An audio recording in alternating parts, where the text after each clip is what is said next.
भाई राखीरा घर पधारे मोहित भाई आवेला डकड़ी गिफ्ट थोरे लावे बालपणारो प्यार विरोसा बेलडली ने याद आवे रेशम डोर मंगाई विरोसा राखीरा घरे आवो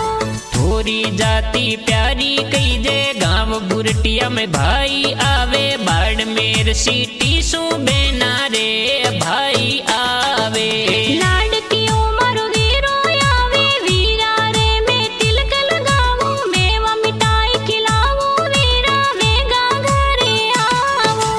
भाई आवे गिफ्ट लावे लाडली बेन राखी बांधे बीआर डिजिटल स्टूडियो चोटन